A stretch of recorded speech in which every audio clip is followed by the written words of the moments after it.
they had a big W right here in his office. And he said, well, come over here. Let's take a picture of you. So you come over here, Dan. Oh. And you stand here, and we'll take a picture of you. Put your back to the wall. And you'll say, now, how tall are you? I'm 6'2". You're 6'2". And they had a secret at the top of the W. It was 6 feet. They measured it. That was a Don James Allen Stover trickery. So you are definitely 6'2". You were over the 6 foot marker. I think I was once 6'3", but I shrunk a little. Okay. All righty. Well, we got a couple of books that are mandatory. Welcome to the Downtown Dogs. My name is Jimmy Rogers. This is my friend, Dan Raley, the hardest working man in show business next to Tom Cruise. This is my agent, Jimmy Rogers. Is it safe to say you're the GOAT of the Pacific Northwest sports writers? No, I'm just a mule. Just a mule. Okay. Well, I got some people that would argue that. Just a mule, crossing state lines with... State lines. We have a couple of mandatory readings here, just to get out of the way. First of all, Donuts by Mighty O's Organic Donuts up on 2nd and Messon. Bracelets by Aaliyah. And the mandatory reading is They Call Me Assassin by Jack Tatum. Yeah. And Wired, The Short Life and Fast Times of John Belushi. Now, I know this show's about you, but real quick, let's talk about me. My heroes were, Belushi, OJ, and Pete Rose. Do the math. Look how I turned out. Yeah. It all makes perfect sense, doesn't it, Dan? I saw OJ go 86 yards for a touchdown in Husky Stadium. Is that in Husky Stadium? Yeah. Really? Yep. Tell me more. Well, I was 13 years old, I think, and Okay. The Trojans came in, and it was a 7-6 game at halftime with OJ's 86-yard touchdown run. It was a draw. Wow. And he just went up the side and up past the Husky sideline all the way to the end zone. Right in front of Owens? Yeah. And that was there an open and closed end then, or? It was, well, there were bleachers, but they Yeah. were real, modest kind of bleachers or basic bleachers in the lakeside. I got to get one more promo out of the way, Dan. I'm sorry to interrupt you there. This was sent to me by Boulant Atakan. Can you pronounce that? Is that my saying that right? He left his number. I'd say Boulan Atakan. He left his number, and what do you think? It seems like something Istanbul, or let's see if he answers it. What's it called? 2311 The Visitor.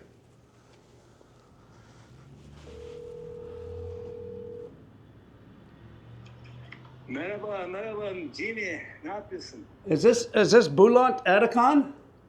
Yes, correct. And this is your book that you sent me, 2311 The Visitor? Correct. And I've been reading the book. It's pretty exciting. But Boulant, am I saying, is it eat a can, like eat a can of tuna fish, or like Edican or Atacan? Tuna fish. Huh? Tuna fish, but from the Scandinavian countries, tuna fish. Ah, very good. So Kind. so you're speaking English. Ne yapayım? Türkçe anlamıyorsun, İngilizce anlamıyorsun. Did you forget to speak Turkish or not? Oh. Türkçeyi unuttun galiba. I can't take any more of that. Thank you, Boulant. So that's that. Wow, the world that Jimmy lives in. Yeah. So it's hard to say that I consider Dan to be the GOAT, but you got, boy, Art Till, Blaine Newman, Steve, Kelly, Oh, they're all columnists. They're all the goats. I just a messenger.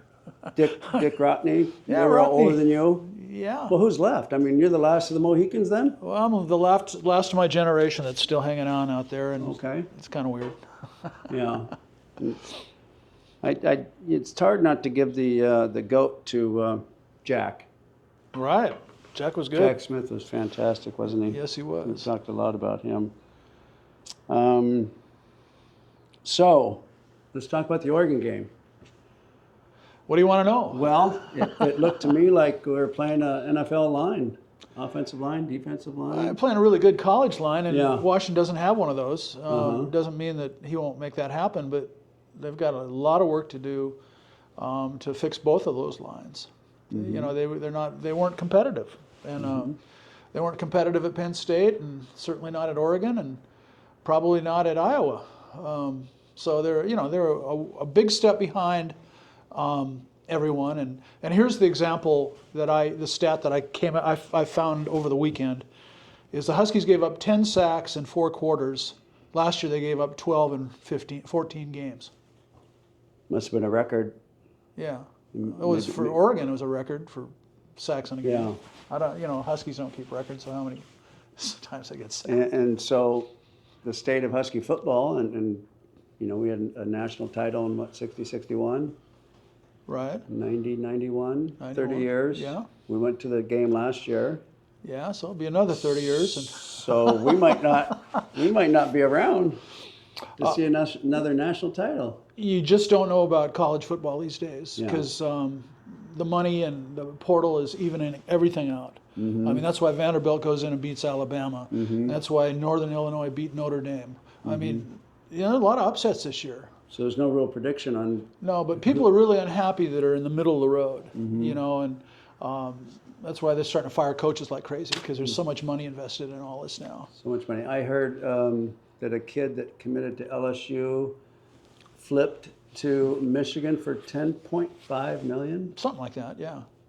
There's all kinds of big money guys that came in and facilitated that. He was from Michigan. And now they're playing, 15 games a year. Is that including a bowl game? They're in playoffs. Well, it could be 15, 16 games if you run the playoff string. We had 12 games. That was including the bowl game back then, and it was too much. We were beat to hell by the 12th game. True. Knees and eyes and elbows and so a lot of games. I don't know if, not that I want to promote any other schools here, but I really enjoy watching Arizona State's team play. Yeah, they came out of the dust. I mean, they were really bad last year and the year before when they beat the Huskies. Gave DeBoer one of his 3 losses, but he turned it around and he obviously got them physical. How did he do that? I mean, they're wrapping up their gang tackling. Well, he's obviously made some nice choices in the portal and made some good recruiting choices in his 2 years there. And you saw the Indiana guy turn that thing around. Yeah. It's the worst program in the country, and it's 11-1 right now. And he brought a lot of the James Madison players. He did, but that's what you do. Did the kid at Arizona State bring a lot of players with him, or? No, he came from Oregon, and he didn't really strip them down. I didn't. Yeah, that's for sure.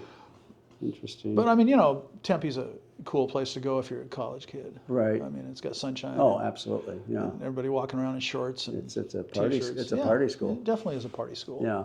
Now the gaming industry the gambling industry has surpassed Hollywood recently in terms of numbers. So we've got all this money flying around. Now it used to be back in the day when we were growing up, if you were in Vegas, you could make a bet, maybe make a halftime bet. That was considered an exotic bet. Okay. Now you're on your phone Oh. throughout the whole game doing live bets. Oh. And you're seeing a lot of, calls that I'm not agreeing with. Seeing a lot of bad football. And at the same time, you got ESPN who owns a percentage of FanDuel. It just seems a little too convenient. Yeah, I don't know. I don't walk in that world. I mean, I'm not a gambling man, but things have changed, and they usually do. They usually do knock down a lot of barriers, and here they've made college football wide open. To move around, to be a free agent, to call for money, and but not everybody's still gonna get that. I mean, and a lot of us don't like it, but it's the kids deserve to get paid. I mean, they're putting their bodies on the line. A lot of kids don't make it to the NFL. That's true. Due to injuries. And when somebody wants to charge me for an interview, that's when I probably am done. Yeah. Interesting. So, I mean, everything's up for sale. Mm-hmm. So. Mm-hmm. Dan, let's do a couple of questions, and you give a one-word answer, a two-word answer. Okay? All right. What is your favorite word?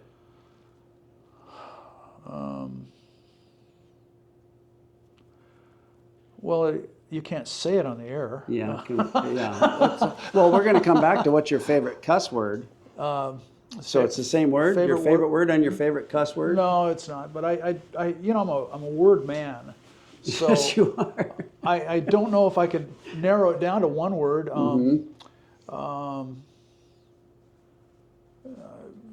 No, I can't pull a word out. That's okay. Other than if you want my first name, I like my first name. What turns you on? When I'm at a sporting event and the underdog wins. Oh, interesting. What turned you off? In my profession, it's turned into a lot of fanboys with websites, and I don't like them. That defeats the whole idea of what we do. Fanboys. Guys that are fans with websites that pretend to be journalists, and Gotcha. I have no use for it. And a couple of them are friends of mine that are out there, and I put up with them, but I don't like the whole routine. There's less journalists and more fanboys everywhere I go. You can see a whole bunch of them at Oregon with their websites and their media credentials, and they're not real journalists in my mind. So Interesting. and nothing should change that, meaning time or generation. It should hold up, but we're stripping down the media in all forms in a lot of ways. So. And so when you go to a game, you see all the writers. How many would you say there are, like at the Oregon game? No. Dozens or? Yeah, there's probably 24 writers. And then out of those 24, which ones do you recognize as true Well, I'd say there's journalists? probably 8 or 10. Okay. Yeah, and half of them are not. Yeah. And so, yeah, I'm kind of insulted by it, to be Okay. honest, so. What profession other than your own would you like to attempt? You'll laugh at this, but I used to be the police reporter at the PI and ride around with the cops and go on undercover things, and I'd be a detective. Interesting. Yeah. Now you were in Alaska for a stint, I was. and that was with, First newspaper job. what was the name of the paper? The Fairbanks Daily News Miner. And so the term, I always thought the term frozen tundra was referring to John Madden and whoever the voice was of the NFL. They were referring to the turf. Right. But isn't that, in fact, a tree in Alaska, the frozen tundra tree? No? No, I've never So heard I'm of making that up? Yeah, you are making that up. What's new? The tundra freezes over pretty quick when you're living in 40 and 60 below, which I did. Okay. So, Okay. If heaven exists, what would you like to hear from God? What would you like to hear God say when you arrive at the pearly gates? I'd like to find out where my mom, my dad, and my brother are, who have been gone each a long time, and did not join me in old age. So, if that's how it works, I want directions to. Reconnect? Yeah, especially my dad's been gone for almost 61 years, so barely knew him. That's a great answer. Yeah. What profession would you not like to do? Fanboy with a website. Exactly. The future Husky football, this quarterback that started, Yeah. he's young. Is he a freshman, sophomore? He is a true freshman. True freshman, I Yeah. thought so. Yeah. Okay. And then this other kid, Mohammed. Is that his last name? The running back? Oh, the running back, Adam Muhammad. Yeah. Wow. Something about him. I saw him get one carry early in the game. Well, he's And very. he just looks like he's gobbling up the turf when he runs. Yeah, It's hard to explain. Do you know of him? Yes, he's put on 25 pounds since he got to Washington, and he's very shifty. And every time they send him out there, he'll pick up 5 or 6 yards for you, and he'll play more next year. He played probably in every game this year, but he'll play more next year because Cam Davis, the backup running back, will graduate, and Jonah Coleman will be back. But Adam is going to get his shot. Adam Muhammad. Yeah, What number is he? 24. 24. So I ran into him about a month ago in front of the statue, and he was the nicest kid. Yeah, I've interviewed him. Turned around and said hello, and big smile. And Yeah, just a little 18-year-old kid. Or 18 and he 19. came with coach from Yeah, Arizona. and so did Damon Williams, the quarterback. So both of them. Yeah, they were both signed with Arizona, and they flipped. And then I think I saw him on kickoff or punt return or special teams. I'm sure he's on that. Yeah. Or else Mikel Esteen wears 24 as well. Okay. So Mikel might have been on the defensive end of the special teams, Mm-hmm. but no, he played a lot. So again, I'm sorry to cut you off, Dan. My assessment of the game, I saw some very good tackling by the Huskies. And this wasn't, we had Husky teams in the past that just got ran over. I mean, the tackling was horrible. Yeah. But the difference, in my opinion, was our guys were making tackles one-on-one, but the first point of contact was 5 yards deep due Right. to the offensive line. That's true. Yeah. And there's Yeah, just, there how was do you compete no with push that? up front. There hasn't been any really good defensive linemen at Washington now since Vita Vea and Greg Gaines left. So What kind of money would a Bo Jackson or a John Elway attract coming out of high school? I think they'd go straight to the NFL and max it. I mean, Interesting. you can't do that, but you know, they're so physically ready to play, and football has become such a free agent sport. You know, they'd come in to play as freshmen and then be gone. So instead of getting 10 or 20 million, they go straight for the 100, 200. Well, if they're that good, they'd get an attorney and find their way, because everybody else has found their way to navigate through college football to go wherever they want. So why can't people go straight out of high school if they're physically ready and play pro And they football? always could in the NBA. And yeah, Gerald Dawkins. yeah, they did, and so yeah, I think anything goes. I mean, I don't think they can forcibly prevent somebody from doing that anymore. And they showed that to the NCAA, and the NCAA completely backed off and said, you know, you can transfer here, you can do this, you can have this much eligibility. And I would think we're going to get to that point where somebody's going to be ready to play physically to go right into the NFL. And how will they stop them? And it'll be rare because, Yeah. you know, you played the game and you know how physical you are typically. Unless it's God-given, you're still got to go to college football and learn how to use it. But no, I think some freak of nature will come through and put it in a courtroom and end up playing wherever he wants, and Yeah. so it'll happen. Now, you've got a long history with Husky football. Your father? Well, my father was a rower at Washington. Okay. What year was that? 43, right after the boys in the boat graduated in 38, and were famous in 36 for winning a gold medal. And those are the guys that have the movie and the best-selling book written about them. But my dad was a rower right after them, and was on the varsity boat for 1 year, and then the war started and killed the rowing program, and he just went on and became a lawyer and a judge. So Nice backup plan. yeah, he went to Stanford. But your backyard was the University of Washington football field, or Well, safe to say? yeah, I mean, when I was 9 years old, my dad died in a car accident, so my grandfather raised me, and he ran Husky Stadium on game day. Okay. So when I was 9 years old, he would take me to the games. I'd put a little ribbon on, and I could go anywhere in the stadium, and I'd run errands for him, and I could walk down on the field if I want before kickoff. And I remember going in the locker room a few times and basically sitting on the 50-yard line in the aisle. And nobody's going to mess with me because I had a ribbon. And so, going that far back, do you have a favorite team, a favorite player? Of the Huskies? Yes. Well, they were pretty average, but my all-time favorite athlete, who I consider a friend, like you, was Sonny Sixkiller. Okay. And I was actually, when he showed up, I was in junior high school. And when I played college football as a freshman, he was a senior at Washington. So we had a little crossover as far as being college football players at the same time. But he, after all the tragedy in my family, he really made everything fun and made Seattle excited. Football had their worst season ever before. When he was a freshman, he was on the freshman team, and they went 1-9, and everybody was really down on the Huskies. They got beat really badly by everyone, and then Sixkiller comes in and just full of swagger and just the big arm and the number 6, and there's songs made about him, little records made.